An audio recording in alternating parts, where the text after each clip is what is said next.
What's good, everybody? Welcome back to another video on this channel. Second video on this channel. I appreciate y'all for taking a look at the other one. All three of you, which is fine. I mean, I'm a nobody who's gonna really look at this.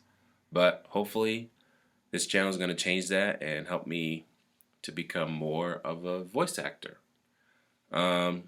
So like last time I told you guys that I don't have much time to record. I'm in the medical field. I'm a heart catheterization angiography technologist. Big words. All it means is I'm busy in a hospital, and I work 4 times a week. I was going to say 3 days I have off, but I mixed those numbers up. Monday through Wednesday and Friday. So I can record a lot more comfortably Sundays, Thursdays, and Saturday nights. Just because I like to do other stuff on Saturdays. So, to the day I'm recording this is a Sunday, so I just did a bunch of recordings, a bunch of auditions, and hopefully, I hear back. If not, cool. It's whatever. But today's video is just a review on the sites that I use, the places that I go to. So, without further ado, let's get into it. The first site I will go into is behindthevoiceactor.com. I, to be honest, don't go there a whole lot.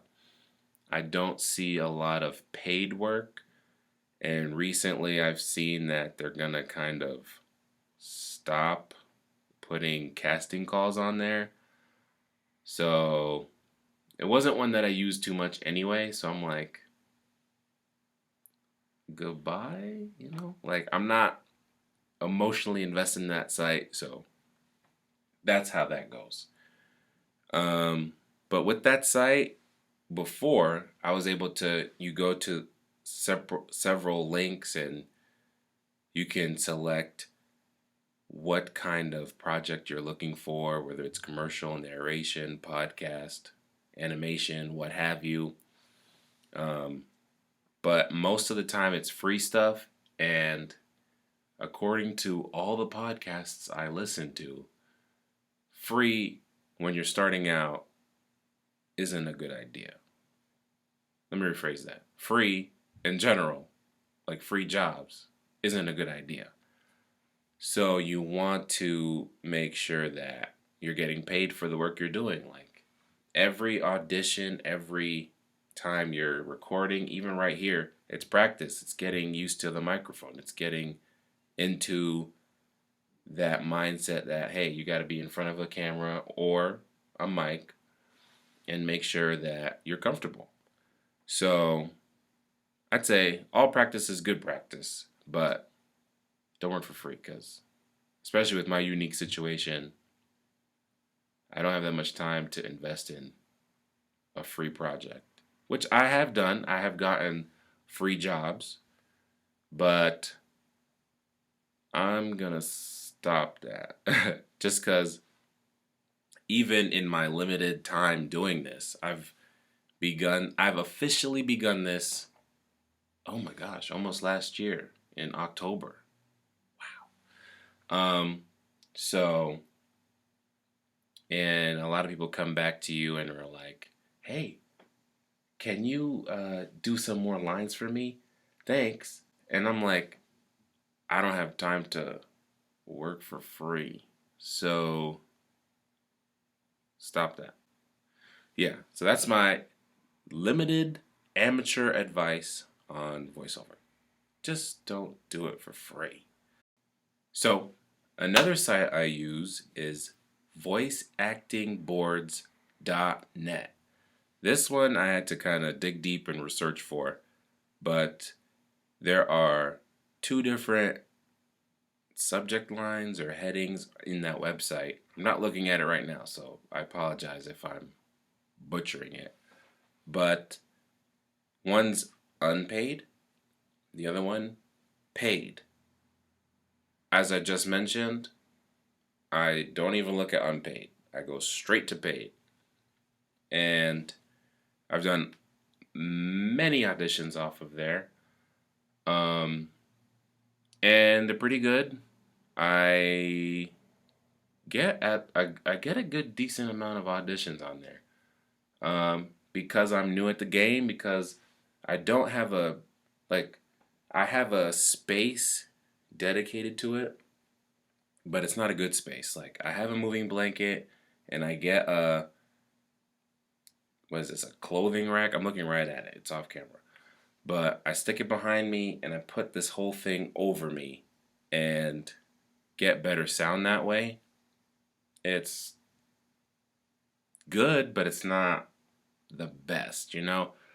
And you see, I don't have a whisper room or what are those, sound bricks or anything, so my quality is not going to be as great. But with the mic that I have, and I'll go over what kind of mic I have in a future video. It's an XLR type, which means it needs an audio interface, which means it's powered by phantom power.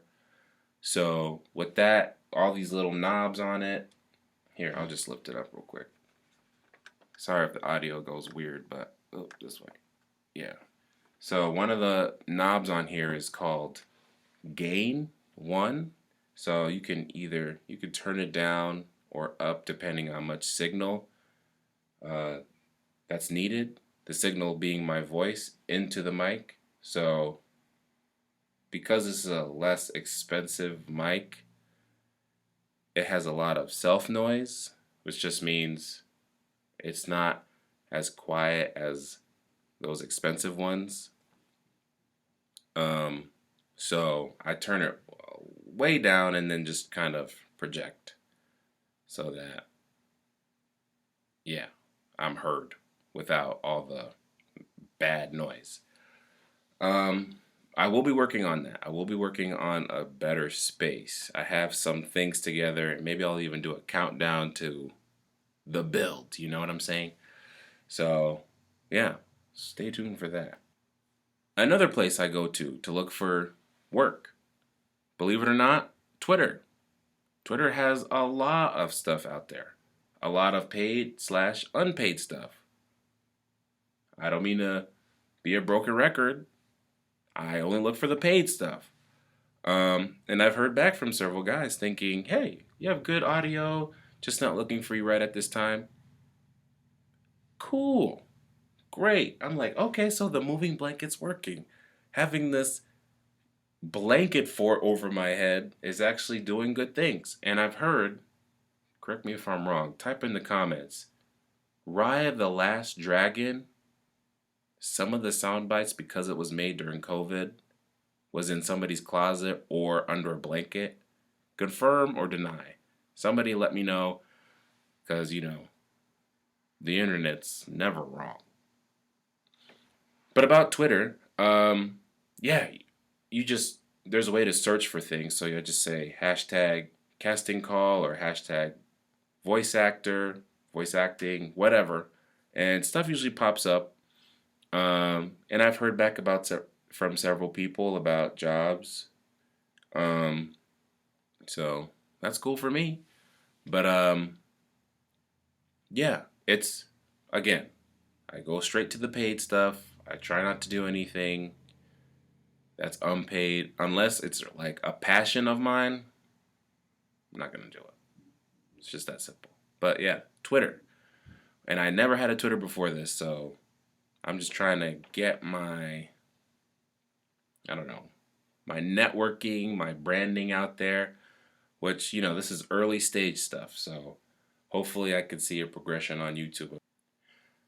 Last but not least, certainly not the least, because this is the place I go to for 80% of my auditions. Casting Call Club. People, hear me. This is the best resource for a beginner that I have found to date.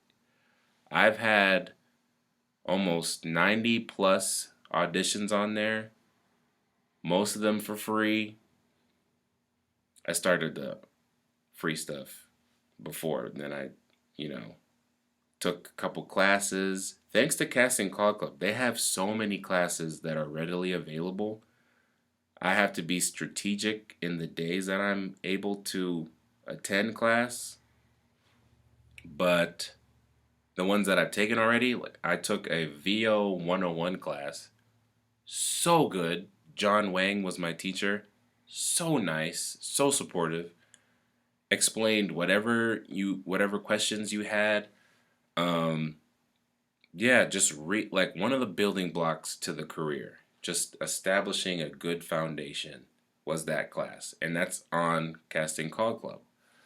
And they have a lot of reputable creators on there. They even have moderators to kind of approve, hey, this is actually a legit project, or this is not a legit project. Either way, you should still get paid for whatever the work you've done.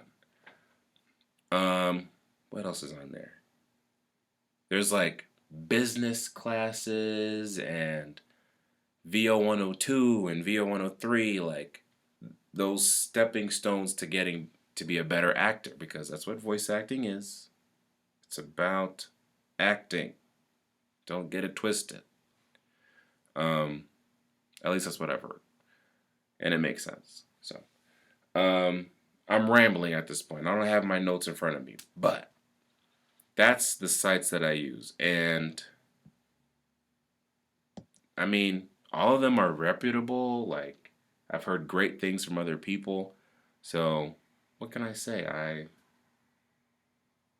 I love those sites, especially Casting Call Club. That one, I'll just go on that one just to check if there's any jobs available. And if there are, cool. Let's go for them. If they're not, cool. I'll wait, and there certainly will be. So, yeah. All right. So, this video was a short one. I was just trying to go over these audition sites because, hey, why wouldn't I share my information with other people who may have come across this? That's all I got to say for this video. Like I said, I'm going to go over equipment. Just to put it out there right now, this is a very, very entry-level mic. I'll just tell you what it is.